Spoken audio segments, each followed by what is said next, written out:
Hi. My friend Michelle Stassen and I have amazing conversations. She is a registered social worker with a private counseling practice here in Victoria, BC.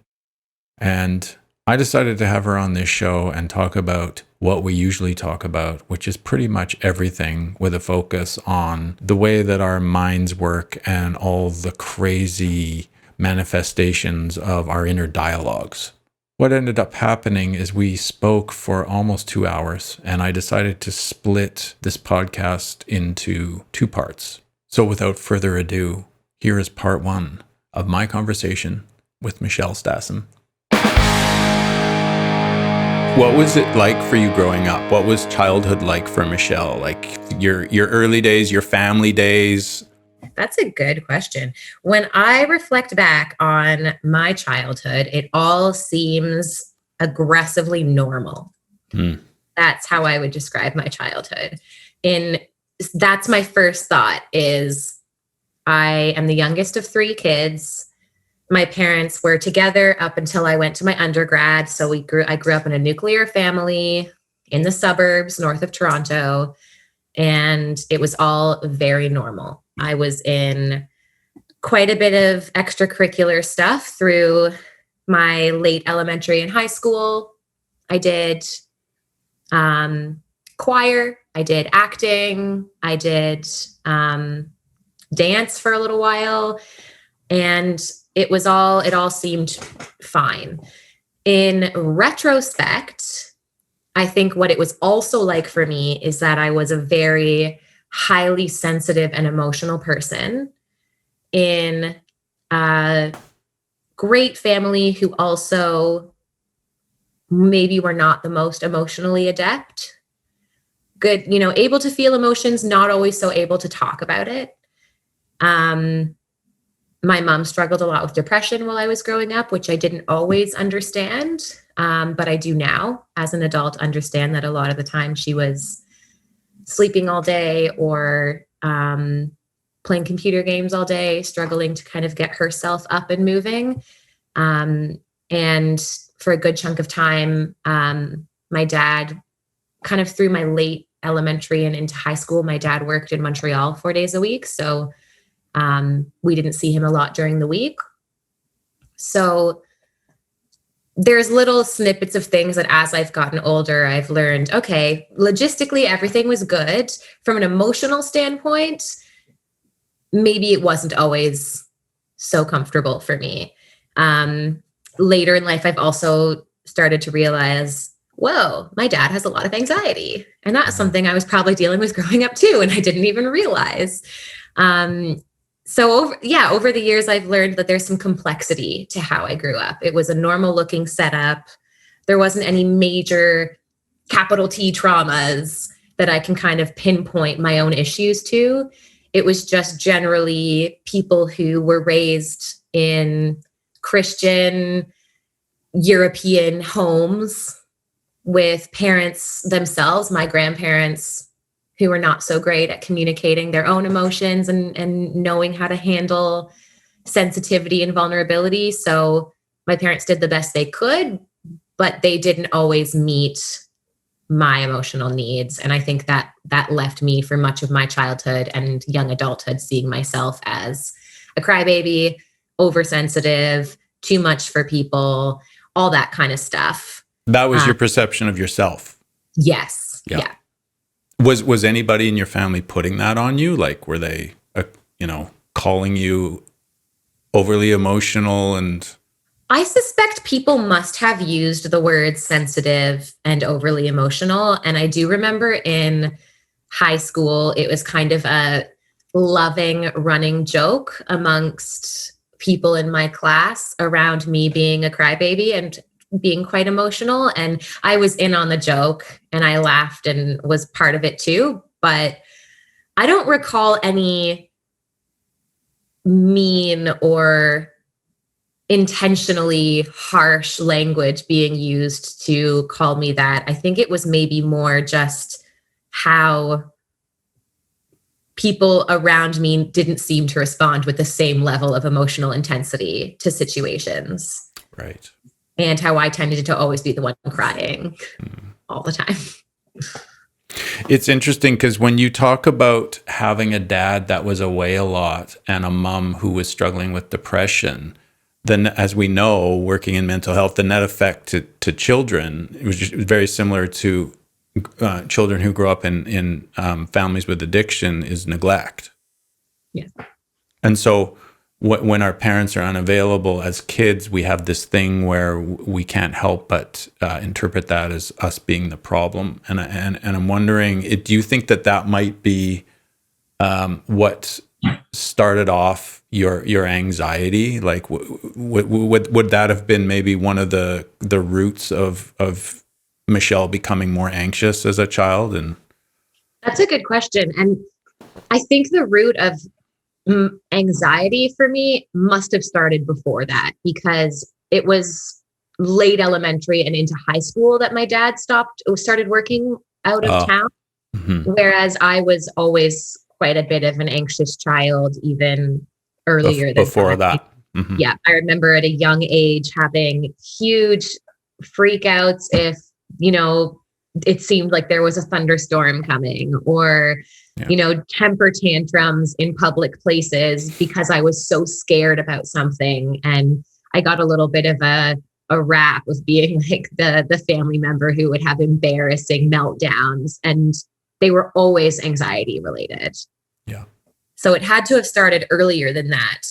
But one of the things I think that neglect period of time did for me was that may have been part of what's started a bit of a story in my life, that I'm not able to take care of myself. Mm-hmm. And that I don't have like self-discipline, that kind of stuff. That's what I think came from that time. Yeah. I have that same story. It's a great one. I love it. It's a great one. Yeah. So much fun trying to overcome that one as an adult. Yeah. You can do it. You can do it. I can keep myself. No, you can't. Yeah. I've been doing it so far. So you'd think at some point I'd be like, clearly I can take care of myself because I'm living alone and I haven't died yet. But the story, it persists. Yeah. Yes. Yeah. And then when I have days where I'm not doing so good at taking care of myself and my, eating habits are suffering and I'm not kind of staying on top of things, it's all a nice confirmation of that. Like, see, you can't do it. Yeah. I have no shortage. I one of the things that I love talking about is how I'm adulting. I'm always saying that to people. Oh, look, it's like the adulting jokes, because I think that even now, because I'm the same. I have my own place. I live by myself, and ostensibly from the outside, I'm perfectly capable of looking after myself. But yet this voice persists, and so what I try and do is deflect it with humor, with these look at Perry adulting jokes, and it's even that doesn't seem to convince that inner that.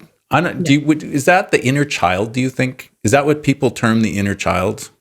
I think the inner child can mean so many things. Yeah. So that could be your inner child, but that could also be something else that seems like a more appropriate name. For me, inner child is if there's some sort of part from our childhood where we didn't get a need met, when in our adulthood, we're still trying to get that need met and we're still sort of trying to heal that hurt, that's what I would describe as the inner child. It's like, so, if in my childhood, I didn't get maybe enough validation for my emotions, and now in adulthood, I am constantly spewing my feelings on everybody that will listen to me, trying to get them to validate me and tell me my emotions are okay. That is very likely motivated by my inner child that's still trying to heal that hurt from my childhood and tell me that my feelings are okay, that I'm allowed to have them, that they fit, that there's nothing wrong with me for having them. And so my work then is learning to be my own parent, learning to parent myself in the way that maybe my parents didn't know how to, learn to give myself the validation, the acknowledgement. So another way of calling that, people call it reparenting, which sometimes I like better because inner child is a little overdone sometimes. Yeah. So Yeah. we hear it and it's like, ew, inner child. But reparenting is like, ooh, reparenting, cool. So that's like my new version of inner child work. Well, the great thing about the term reparenting is it's an opportunity to upstage the parents. Yes, because we in mental health love to play the parental blame game. Right. Yeah. Which, of course, I always say, not blaming parents, not shit talking parents, because every parent is doing the best with what they have. Mm-hmm. And every parent is always falling short. Yeah.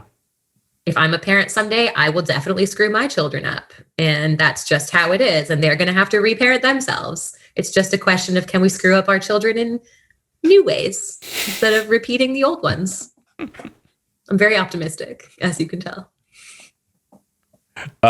So the reparenting techniques that you've learned, what do those look like? Oh, geez. What would some examples of that be? For me, this is very much a work in progress. And I do think it looks different to each person. But for me, if I can identify what's coming up for me, that's that kind of younger Michelle wanting something. If I can catch that, right? If I can catch myself, for example, having a really strong emotional reaction, and my first urge is to pick up my phone and start texting all of my friends and figuring out who's available to talk to me right now. Who can I call? If I can catch, oh, that's me believing that my feelings aren't valid and I need to check with people to have them validate my feelings. That's a young Michelle problem. What I might do then is sort of stop for a moment and think, what do I want to hear from those people? What are the things that if I was a little kid and I was upset, I might go to my parent and be crying and I didn't hear from them, but I would have wanted to hear. Can I lovingly and compassionately say those things to myself? Can I say, yeah, it makes sense that I feel this way. This is why. These are okay feelings to feel. They're hard feelings to feel, but they're okay. Like this is okay to feel this. It sucks, it hurts, it's scary, and it's all normal. You're normal and okay to feel this. Mm-hmm. If I can kind of coach or communicate those messages to myself, that to me would be a version of reparenting. So when you first started doing that, was there a part of you that felt extremely inauthentic in utilizing those tools? Like, was there a big voice that came up that said, "This is you're completely full of shit. This is not going to work"? Kind of thing? Oh my God, yes. Does that still happen, or is that sort of receded a little bit? Yeah, it still happens, but it has shifted. It has shifted a lot, actually. Yeah, I experienced this, and I know a lot of people that I've worked with who try to, compassionately speak to themselves. It feels like total bullshit. It feels gross. Like there's this internal resistance that comes up that's like, ew, that's not true. What are you talking about? Like, gross, so cheesy, and things like that. And I've found that by one, just continuing to do it, just continuing to push myself through that discomfort, it's gotten easier. And also, I've simultaneously been doing a lot of work in my own therapy and in my life around building my sense of compassion for myself. Right. So if I start shifting that relationship with myself while repeating these skills, eventually they start to be more natural. Mm-hmm. I used to journal a lot. I still do, not as much as I'd like to, but I do. And when I used to journal, I would do a lot of, this is what I'm upset about. This is what I'm feeling. This is what's going on. And that stuff, while a helpful way to process and get things out, didn't necessarily shift my mindset. And I started switching over to a journaling practice where I use my writing to say to myself the things that I need to hear and want to hear. So in response. I'll write letters or messages or phrases or affirmations, all sort of to myself from myself. But they're all the validations, the acknowledgments, the encouragements, I don't want to say positive side of things, because I don't think offering ourselves compassion is about being positive, but encouraging and loving things to myself. And at first, it felt so gross. Yeah.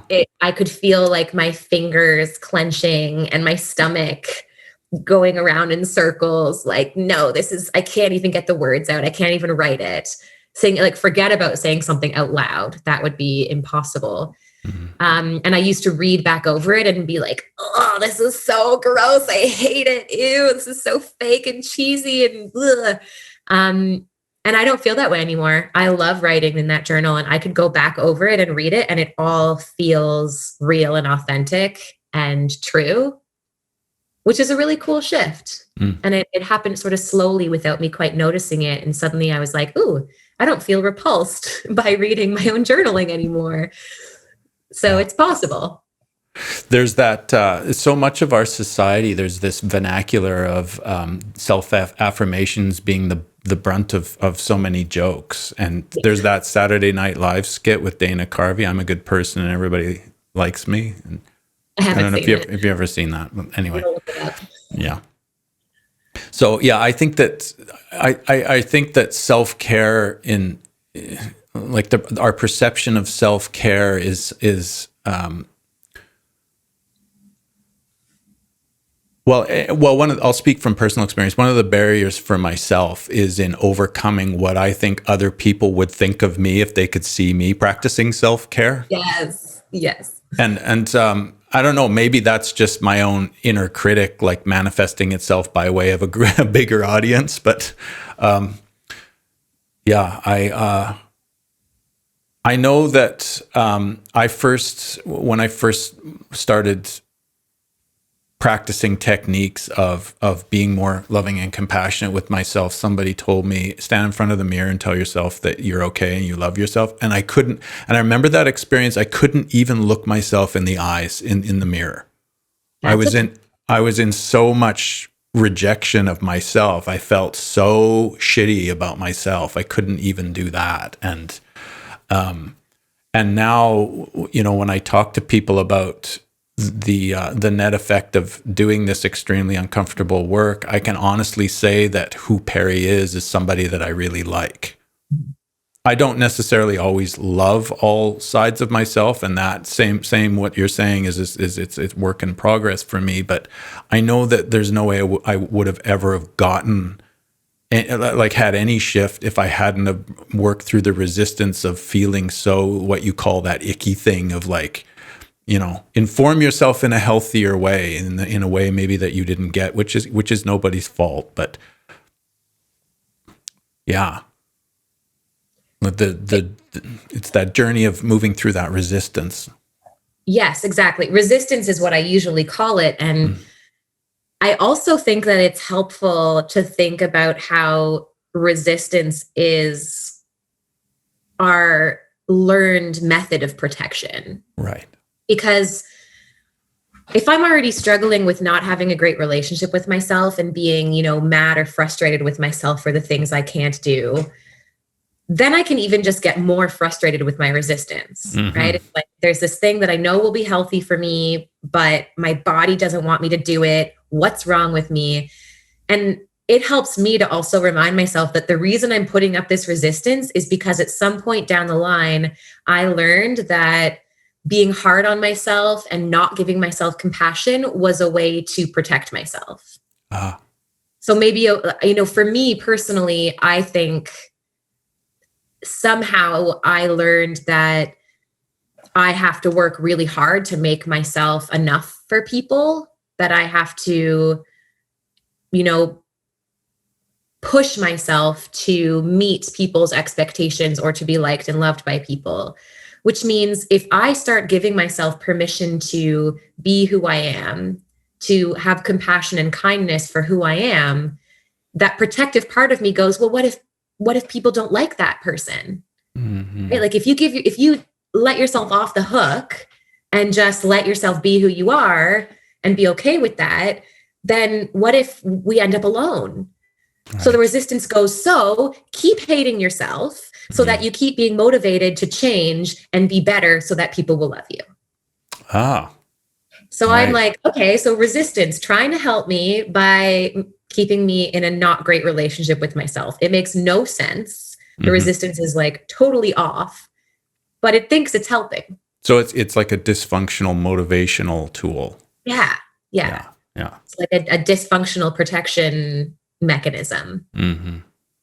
So, one of the things that's been really helpful for me in learning how to have more compassion for myself, very much a work in progress, is also having compassion and understanding for the parts that are actually keeping me from moving forward, the parts that are kind of trying to keep me stuck and that make it harder to do the things that I know will be helpful for me. I try to also have compassion and kindness with those parts and be like, oh, I know you're trying to help. Like, you're not good at it. You're trying, but you suck. So, like, stop trying now. Thank you. And having like that kind of loving conversation with those parts of myself as well. Yeah. Very hard. Mm. Doesn't work a lot of the time. It's something I'm still learning how to do for myself. But I think it makes a big difference. Well, I talk about having four bodies: my mental, my physical, my emotional, and my spiritual bodies. And when I neglect one of them, it throws the others out of balance. And so the thing that comes up for me when you're talking about this relationship with the self is how intellectually we can understand the benefit and the need for self-care as a way of shifting ourselves, as a way of leveling up. But then there's this other relationship that we have with ourselves, what I call the emotional body, that's a separate, in a way, relationship from what's happening here in my intellectual brain. So it's like, validate what you feel is okay, and then the emotional side is like, fuck no, let's get the hell out of here, or whatever it's saying, and so there's that having to bridge those often disparate aspects of ourselves is so, because we're so used to separating them, and we learn from an early age to be neck up and to reject ourselves emotionally, and there's so much train conditioning there. Yeah, for sure. And I would say the body has a big part in that too, Yeah. in the sense that when the emotional self is doing its whole kind of Push resisting back. connecting with the brain, it then creates physical sensation. And we've also spent a good chunk of our life learning that we should avoid discomfort, avoid pain, avoid sensation that's unpleasant. So the emotions come up, they create emotional pain. Then we also create physical discomfort. And then it all just says, like, get rid of this. Yeah. Can't tolerate this. This is not okay. And I think for me, a big part of helping the relationship kind of all work together between those parts is starting to learn to just be okay with the discomfort and have that be an acceptable experience. Right. Make friends with the uncomfortable. Ugh, yeah, it's so hard. So hard. It's so much easier to say than it is to do. Oh, for sure.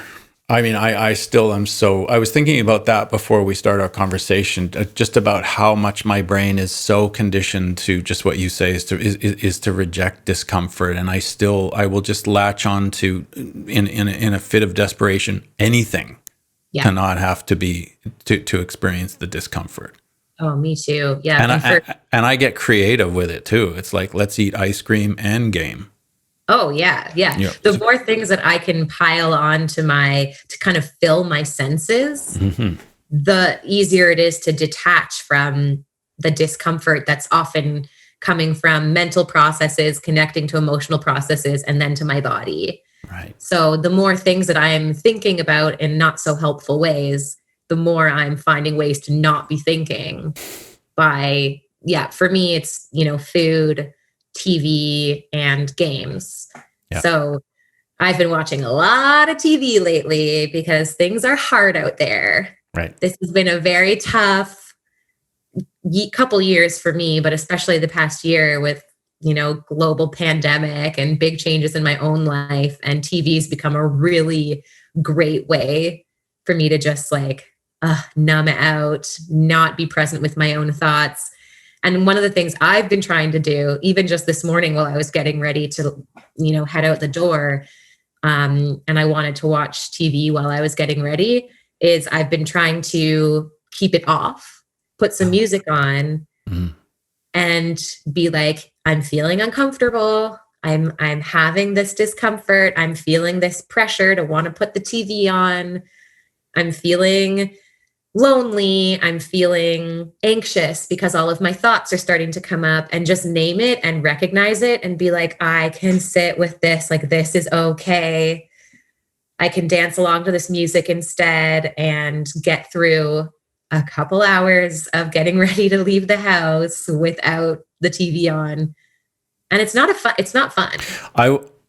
I was telling somebody yesterday, actually, that I've been going through this thing, and I don't know if this is a byproduct of spending a lot of, because I'm in a similar situation, because I'm not dating and I'm by myself and I'm experiencing a lot of loneliness, particularly at night. And and I'm my love language is touch, and so I'm very cuddly. Nobody's cuddling or touching anybody. Everybody's terrified to even go near one another.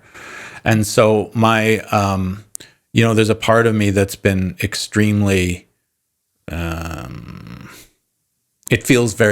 a part of me that's feeling extremely neglected. Yeah. And I was telling somebody that I've had this process recently and I don't know if that's connected to what I just said, but some of the frustration that's coming up around that, and maybe some other areas in my life, and getting this podcast going and moving through the resistance. Here's one. Like, I've been the resistance in inviting people to come on my show has been formidable, because I get the imposter syndrome so badly. Oh, amen to that. Right? It's like, why the fuck would anybody want to talk to you? That whole thing. And so that's made me uncomfortable. And so what I've been finding is I have these people in my life that are struggling, that are resistant to shifting, and I can see clearly what they need to do, and they're not fucking doing it. And so some of them are family members, some of them are people that are, in my support group and whatever. And so I will walk around my house having arguments with these people in absentia. Is that the term? And oh my God. And it has been brutal, because my brain will just latch onto that. Okay. I'm like, and I say to myself, stop. You're supposed to be meditating right now. You've got shit to do you want to do today. Stop having this fake argument and get on with your freaking day. And then literally 60 seconds later, I'm back in it. And I will go and I will stay there, and I will be talking out loud by myself, having an argument for 5, 10, 20 minutes. And then I'll stop and I'll be like, holy shit, it's happening again. And please tell me I'm not the only one that does this, and I don't know what it is, or if it's like, I don't know if I would be doing that if I was cohabitating, or if I would be like, don't fucking talk to yourself because you're going to be by yourself again. Nobody wants to be around a crazy person who's muttering to himself. And right. But I don't know. Have you ever, please tell me you've experienced that. Please. Oh my God. I wouldn't say I have that exact version. Oh, good. I am, in the sense that I don't have sort of arguments with people that I think need to change things. I have what I call fantasizing, which is getting lost in daydreams about conversations that could happen, or things that could, or that I wish were happening. And I kind of will get lost in that. But to be honest, one of the reasons why I probably have less things like that come up that you're describing is because I spend so much of my time when I'm alone with my own thoughts, watching TV, listening to an audiobook, in some way disconnecting from those processes happening. Right. And one thing is that I think we're meant to have some time where we get swept away by our own thoughts, because that's how we do processing. That's how we do imagination. That's how creativity comes about, is when we're able to let our brain go where it goes. And I'm very much, I strip my brain from that opportunity by putting on something to distract me all the time. So if I watched less TV, probably I would start having imaginary conversations with people, but I don't give myself the opportunity for that to come up. I don't think it's abnormal though. No, I think I know other people have described a similar thing, and I was only half joking when I was begging you to validate it because you do it too. But I know other people do it too. It's just, it really, like, I've really been noticing it lately, and how much of a time vacuum it is. And I don't know if maybe if it's also a manifestation of my ADHD, where I will tunnel in on something and that busies my brain. And yeah, I don't. Anyway, there's. It's more of a, it's not so much that talking to myself makes me feel weird. It's more the fact that I feel like I'm not being productive, which is yet another way of kind of beating myself up, I suppose. I can't help for the therapist in me to have a bunch of different thoughts and ideas, and I want to hear them. That's why I like talking to you. But I have theories, which we don't necessarily need to get into. But one, I am curious about something, which there's maybe two versions of how I could ask this question. So maybe I'll ask them both. The first one is it possible that some of these sort of fictitious arguments are actually arguments you're having with yourself? Definitely. And then the second part of that would be, is there some sort of learning or something that you could get out of those arguments if you stopped having it be a fictitious argument with someone else and actually said, what part of myself am I arguing with? Yeah, absolutely. And I've actually had that thought many times, because many of the arguments are around people not like some aspect of denial, and then the subsequent inaction to address that thing. And I've got swaths of shit going on in which I'm either refusing to see, or actively deflecting or minimizing or whatever, and not taking action on. So I think that you're bang on with that, and I knew you were getting counselor-y when you used the word I'm curious. I was like, oh, here it comes. Oh, that's like just a tiny degree better than how do you feel about that? Yeah. Which I try to never say, because I don't want to be that therapist, but sometimes it's exactly what I want to know, and I have to ask it. So I'm like, how can I say this in a way that doesn't sound like I'm reading? Well, it's very disarming. It's like, oh, she's curious about me. It's true. Somebody wants to hear more about my insanity. How delightful. Yes. I always want to hear more about people's insanity. Yeah. I'm curious about all the ways you beat yourself up relentlessly. Yes, exactly. Well, what you were just describing there is like, that annoying saying, or that annoying idea that when somebody is really bothering us, really triggering us, when there's something that we're just so bothered by in another person, that supposedly that means that you're seeing something in yourself in them, and that's what's bothering you. And sometimes I hate hearing that, because I'm like, no, actually, this person's just doing something I don't like. They're a dick. That's okay. It's okay to be frustrated with someone's behavior without it having to be a reflection of our own. But I do think there's some truth to that idea of, sometimes the things that I will get really triggered by in other people, like when somebody's getting really mopey or complaining about something that's not going right in their life, and I can so clearly see what they could do about it. Part of what really irritates me with that is that I'm like, I know I'm doing that so badly in my own life. I'm complaining about the same thing to my friends over and over again, and I'm not doing anything about it. So yeah, I do think there's something to that, where if I took action in my own life, I probably wouldn't care as much to see other people not doing it. Yeah. Well, it's that thing where when we begin to practice what we were talking about earlier, the more compassion with the self, basically what we're doing is we're practicing allowing. Yeah. And and so if I am able to allow myself this journey that I'm on, and that I'm not ever going to do it perfect. I'm not doing it perfectly, and I'll never do it perfectly. And there'll always be new things coming up, more layers of the onion to peel. Then by that measure, if I'm being more compassionate and allowing myself, then I'm going to be more allowing of you. Yes, exactly. Yeah.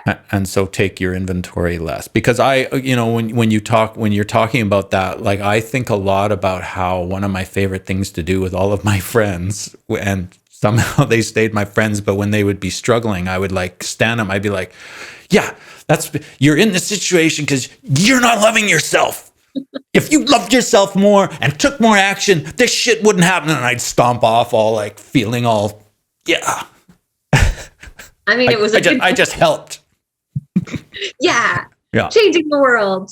Yeah. It's not that the observation was untrue. It was just, So yeah, I've really been seeing in myself how that self-love piece is just like there's that saying, change the self, you change the world. Yes. Yes. Yeah. Yeah. And I think an interesting, and this actually kind of ties back to where we were starting a little bit with the reparenting thing, is if we were to think about what makes like a really great parent to a child who doesn't have that capacity for self-care, right? That's why children are dependent on parents. They don't have the capacity to do the basic foundational self-care stuff, like, food, clothing, shelter, health, all that. But they also don't have the capacity yet for self-soothing, for validation of their emotions, for understanding their emotions or putting name to it. All of these things that we learn from our parents, soothing us, validating our emotions, teaching us how to name what we're feeling.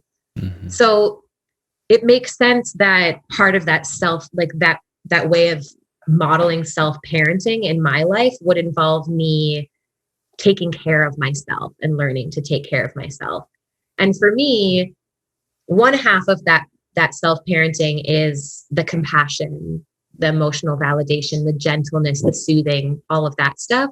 The other half of reparenting for me is teaching myself discipline and teaching myself to, even if I don't want to, get up and make something for lunch so that I eat before 6 p.m. Or making myself set an alarm for how long I'm going to watch TV. And when the alarm goes off, actually stand up, turn the TV off, and go take a walk, or, sit down to my pile of emails that I need to deal with and do life stuff. And I've had to work really, really hard on the compassion part of it. And I think that's gotten a lot better. And lately I've been trying to pivot a little bit towards keeping the compassion, but also being like a parent that, even though a kid maybe wants to eat 17 cookies for dinner, says, that's not healthy for you. And even though this isn't something you like or you enjoy, you have to eat this healthy meal instead, because you don't know what's right for you and I do. So I'm trying to be that parent for myself too. And that's part of that self-care piece that's less fun. And it's really hard. It is really hard. Oh, I can so relate to that one. It's funny, and you talking about eating healthier, one of the things that I took up was having a shake in the morning to address this eating before 6 p.m. thing, because my MO used to be like back in the day when I was not living clean. I would wake up, pound coffee, smoke cigarettes until I was so insane with low blood sugar that I would then, cram something down, whatever I would find, and then start drinking or partying or so whatever combination. And so when I came into recovery, I changed that relationship. Like I looked at, I started having a dialogue of, this is my temple and it has to take me for the lifetime and whatever. So I'm going to start treating it better. So I took up shakes. And the thing with shakes is that I could cram a whole bunch of really good stuff all at once Yeah. and get it the fuck out of the way. It's just, Load it you're up. all going in at once. And I would pound the shake and just like, at like sort of this magic bullet addict style of just getting it all in there. And then I noticed with the shakes is that I would kind of crash an hour later, and somebody said to me, well, our bodies are not designed to have this huge pre-digested amount of, sugars and proteins and carbohydrates all at once. It's all just like flowing through. Yeah, and then mainlined into the stomach. down. Yeah, this green, like somebody called it my green sludge, but I still do it because it's just so goddamn convenient. I was actually going to start a smoothie company called Green Sludge. But yeah, it's getting back to what you're saying. There's that aspect of discipline, and I remember somebody saying, if you want to be the prime minister or the president or whatever, depending what country you live in, wake up and make your bed. Yeah. And so like we have to do the things in order to get to the next thing. Yes. And there's a part of me, even in saying that, there's a part of me that's still like, I practice that now, but even when I just said that now, there's another part of me that said, fuck that. Like there's always such a tug of war happening. It's like, find a shortcut. Yes. Find a shortcut, get on with it. I think there's different types of people that have learned to cope with their mental health or emotional struggles. And because I'm a person that tends to be I lean towards depressive, I lean towards, numbing out and soothing with, like we were saying, TV and food and stuff. I will often compare myself to the other side, which are the people that cope by doing. The people that are like work really hard, the workaholics, the people who are up, they're gone all day, they're really successful, right? Yep. Like they're getting shit done. And I've done enough work in my field with people like that to know that it also doesn't work. Yeah. And that people who are doing that need to learn to slow down and need to learn to take that leisure and feel the discomfort of what comes up when they're not doing stuff.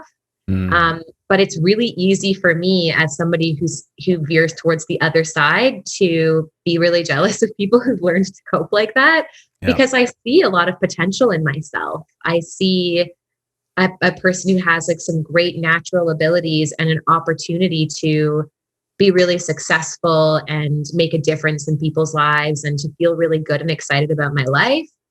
But I find it really hard to get my ball rolling, to get myself moving and take those steps to move myself forward. So I think it can be helpful on both of those sides to just like figure out how can a person move from less of the extreme over to the balanced middle place. But just like it's really hard for workaholics and I'm, that's a I know what you mean. Phrase, to slow down. Yeah, it's hard for those types of people to slow down and take a break. That's the level of hard it feels for somebody like me to get myself up on a day when I don't have something I have to do and focus in on what needs to get done. Mm-hmm. And that's part of that kind of learning to practice parenting myself with some of that discipline, is being able to lovingly say to myself, yeah, it feels crappy to sit with my anxious thoughts and try to get work done instead of eating a bag of smart food and watching TV. It's way more fun to do the TV part, but it's not getting me anywhere. Mm-hmm. And so far, when I have those conversations with myself, historically, I've been more of you're a lazy slob and you're never getting anything done with your life kind of person. And that doesn't work very well. It just makes me feel worse. And then I keep doing the same thing because I don't know how else to self-soothe.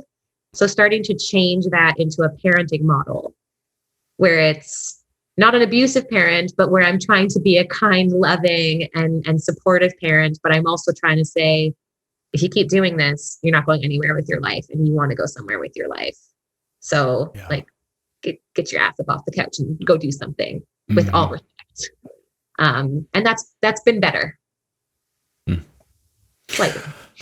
In listening to you talk about that, I started listening to this app. Well, I joined a community called Clubhouse, which is an app on for smartphones, and it's basically rooms where you can go in and just listen quietly. You don't have to speak or anything like that, but there's speakers on there, and you can create a room and have talks and invite people to come up on the the virtual stage. People can put up their hand and jump in on this discussion on whatever it is. And so there's different rooms on there, and I find myself lately, because I'm an introvert, and I've always cast a wary eye at the type A alpha overachiever workaholic types. I think it's because they've always intimidated me, because I've always been anything but, well, in my mind, anything but an overachiever. But the reality is with the, growing up with ADHD, I would have what they call the hyper focus. And so I would go for hours and days if there was something that I was into. And one of the earliest expressions of that was when I started playing music and started my band, and I would spend 2 days holed up in the home recording studio, and I wouldn't eat, shit, sleep, or anything, and just like write these songs obsessively. And but anyways, I in trying to achieve these other things in my life and be productive, there's that side, what you were describing is how can I be, get what I want done, but have a more loving relationship with myself within that process. And my tendency to gravitate towards, because all the rooms, the reason why I brought up Clubhouse is all the rooms that have joined and listened to are all these type A alpha overachiever types. And I'm wanting to, kind of glean some of the, or absorb or pick up on some of the practices that they do as a way of bringing that over to my side, while at the same time understanding that I will never be like that. Yes. Yeah, exactly. And making that okay. Yes. Yeah. Because it's so hard to not kind of put people that have that drive and that type A personality on a pedestal, because it's more celebrated in our culture. Yeah. It's celebrated, and they're usually the ones on the stage too. Yeah. They're the ones on the stage. They're the ones that are running the companies. They're the ones that are making more money. And our society rewards people who put too much of themselves into their work. Yeah. And I am known for kind of tongue in cheek saying, "Oh, I just wish that I developed the unhealthy coping mechanism of being a workaholic. Like, if I'm going to have an unhealthy mechanism, why can't it be one that makes me more money?" And I say it tongue in cheek, but I'm also like secretly deep down, I'm fully being serious. Like, I really do actually wish that. Yeah. Starting to learn how to take inspiration from people that put a lot of themselves and a lot of that effort and drive and passion into what they do, to be inspired by that and think, okay, how can I take a percentage of that and apply that to my own life?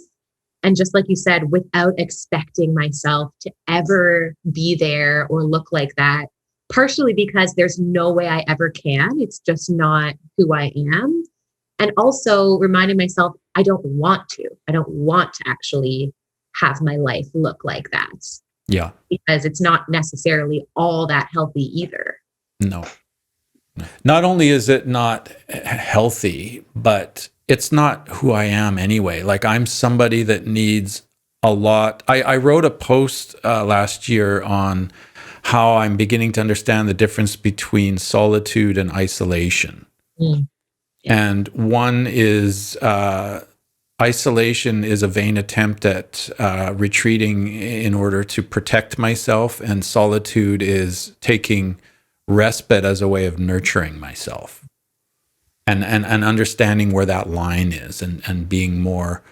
And that speaks to my my introverted nature and my that home, my homebody sensibility where I'm just like I'm a Taurus and I like being around the home, and that's okay. But there's another part that wants to be the, the rah rah rah and get up on stage and be funny. And I have that side to me, like I'm an outgoing introvert.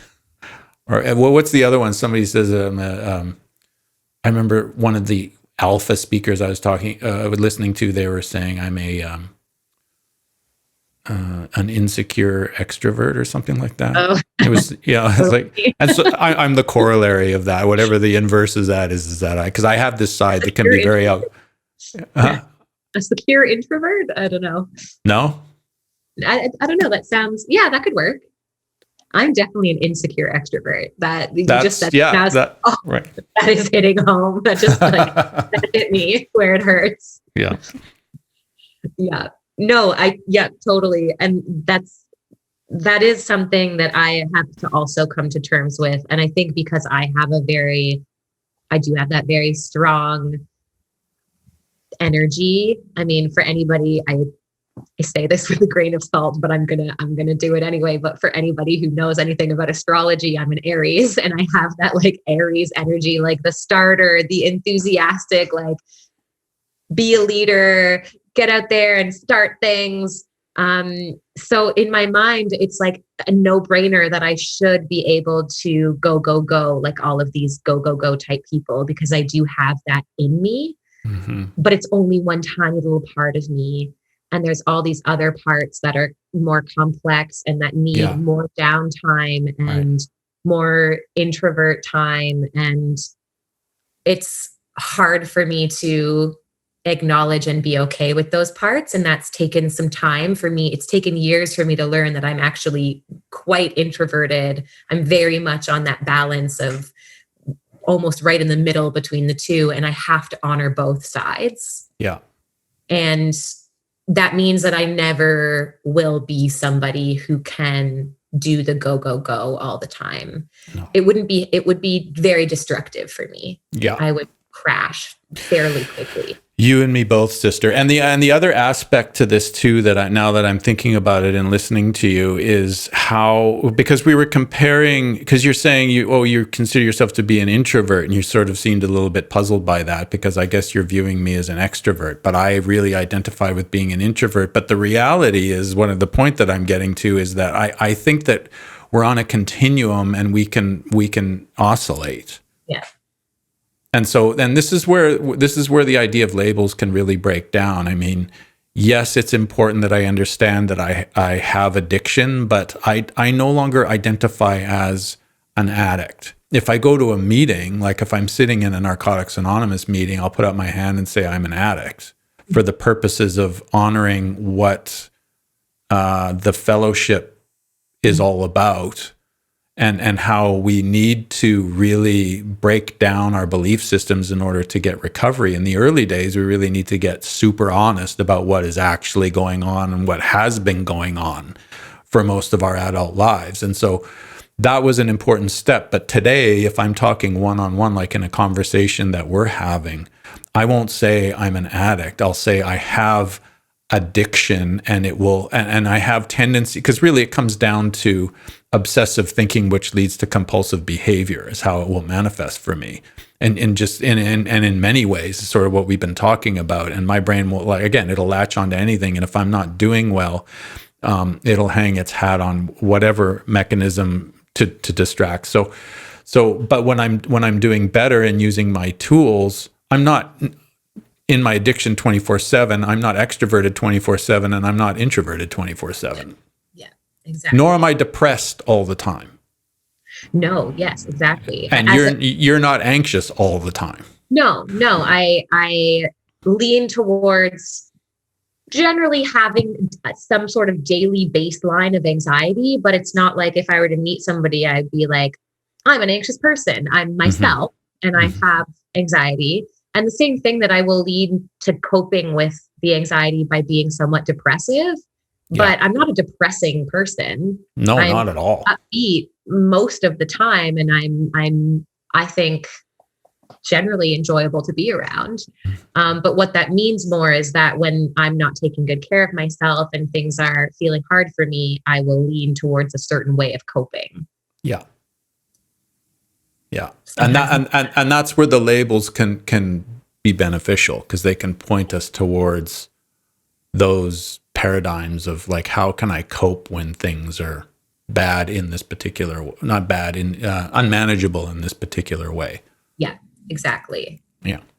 Can put some language to something. And then that also helps us feel less alone, because I know I'm not the only person that struggles with anxiety by a long shot. And I know I'm not the only person that copes by becoming more depressive. I know that there are people in my life, like my mom, for example, that struggled with this before me. So I can see those threads and work with that. Yeah. And those things are all true. That being said, it is all about me. Well, yeah, it is all about you. Yeah, it is all about Perry. Yeah.